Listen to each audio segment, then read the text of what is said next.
Hello guys, welcome back to the channel once again. और आज के इस वीडियो में हम डिस्कस करने वाले हैं पॉलिटिकल साइंस के सिलेबस को सीयूईटी के लिए, और देखेंगे क्या कुछ मेजर चेंजेस आए हैं सिलेबस में या नहीं। बिकॉज एमलेसली तैयारी करना बिल्कुल भी वर्दी नहीं रहेगा, टाइम वैसे भी बहुत कम है, तो जो सिलेबस में लिखा हुआ है वही वही चीज़ें एग्जैक्टली हमें पढ़नी है, उन चीज़ों पे ही ज़्यादा फोकस करना है। ठीक है, तो फटाफट से देख लेते हैं क्या सिलेबस में कोई मेजर चेंजेस आए हैं या फिर जो सिलेबस है वो बिल्कुल पहले जैसा ही है। ठीक है, स्टार्ट करते हैं। सबसे पहला क्या है भाई, political in India since independence, यानी ये बुक 2 वाला जो है आपका, जो इंडियन पॉलिटिक्स वाली बुक थी वो है ये। इसमें क्या क्या है भाई, इसमें सबसे पहला है era of one party dominance. ठीक है, सबसे पहला यही हमारा चैप्टर है। उसके बाद क्या है, nation building and it's problem. Same वही चैप्टर है, थोड़ा सा नाम इन्होंने घुमा दिया है, बस है वही। ठीक है, यहाँ नेहरू का अप्रोच क्या है नेशन बिल्डिंग को लेकर, लेजेसी क्या है पार्टीशन की, चैलेंजेस क्या थे, ये सारी चीजें यहाँ पूछी गई है। सब कुछ मैं डिटेल में कवर कराऊंगी जब मैं चैप्टर के वीडियोस बना रही होंगी।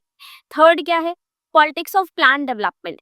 पॉलिटिक्स ऑफ प्लान डेवलपमेंट पे भी क्वेश्चंस जो है वो आएंगे 5 ईयर प्लान्स को लेके, और expansion of state sector and rise of new economic interest को लेकर।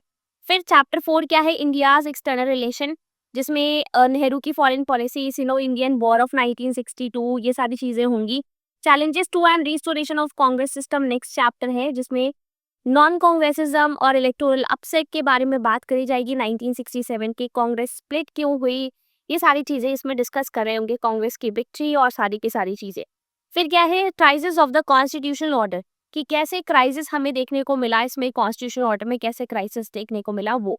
ठीक है, उसके बाद जिसमें भाई इमरजेंसी वाला टाइम पीरियड है, ये पूरा का पूरा समझा दूंगी। रीजनल एस्पिरेशन एंड कॉन्फ्लिक्ट्स को लेकर, कश्मीर की सिचुएशन को लेकर क्वेश्चन, पंजाब को लेकर क्वेश्चन, ये सारे क्वेश्चंस जो है वो फॉर्म होते हैं इससे। Democratic upsurge and coalition politics के बारे में क्वेश्चंस। फिर उसके बाद रीसेंट इश्यूज एंड चैलेंजेस जो भी है उन पे यहाँ पे जो क्वेश्चन है वो हमें देखने को मिल सकते हैं। ठीक है, उसके बाद बुक 1 में जितने भी चैप्टर्स है वो लगभग सेम सेम वही है जो हमारी बुक में गिवन है, तो कंटेंट ज्यादा डिफरेंट नहीं है।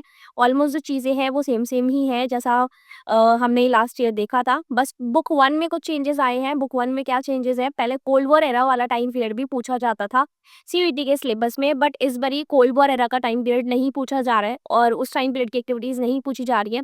They are more focusing on end of biopolarity chapter. ठीक है, जो हमारा एंड ऑफ बायोपोलैरिटी चैप्टर है उसी को नेम चेंज करके यहाँ पे जस्ट इन्होंने लिख रखा है, सारी चीजें वही हैं इसके अंदर जो हमें पढ़नी है। फिर alternative centres of economic and political power, chapter का नेम वो है जो पुरानी बुक्स में हुआ करता था, हालांकि ये बात वही कर रहा है कंटेम्प्रेरी सेंटर्स ऑफ पावर की, जिसमें चाइना का, यूरोपियन यूनियन का, एशियान का रोल हम डिस्कस कर रहे होंगे। साउथ कोरिया एंड जापान और चाइना के बारे में भी पढ़ रहे होंगे। South Asia in the post cold war era, फिर उसके बाद है international organisations in the unipolar world, security in the contemporary world, फिर उसके बाद environment and natural resources in global politics and globalisation and its critics. तो ये सारे के सारे जो चैप्टर्स हैं वो यहाँ पे है। ठीक है, तो अभी हमने सिलेबस डिस्कस कर लिया है अच्छी तरीके से। ये जितने भी चैप्टर्स है ये सारे के सारे चैप्टर्स की एक्सप्लेनेशन वीडियो मैं यूट्यूब पे अपलोड कर दूंगी।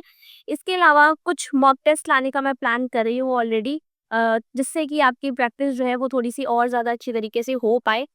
उसकी लिंक मैं आपको कमेंट सेक्शन में प्रोवाइड कर दूंगी, फॉर्म की लिंक है। अगर आप उसमें से किसी भी कोर्स में इंटरेस्टेड हैं तो आप जाकर वहाँ पे अपना एनरोलमेंट कर सकते हैं। आपको जस्ट वहाँ पे रजिस्टर करना है, यू डोंट हैव टू पे एनी अमाउंट है। ठीक है, वहाँ पे आपको कुछ भी पे नहीं करना है, जस्ट आपको वहाँ पे रजिस्टर करना है ताकि मुझे पता चल जाए कि आप इंटरेस्टेड है और फ्यूचर में मैं उस अकॉर्डिंग वहाँ पे जो मॉक टेस्ट है वो लेकर आ सकूँ।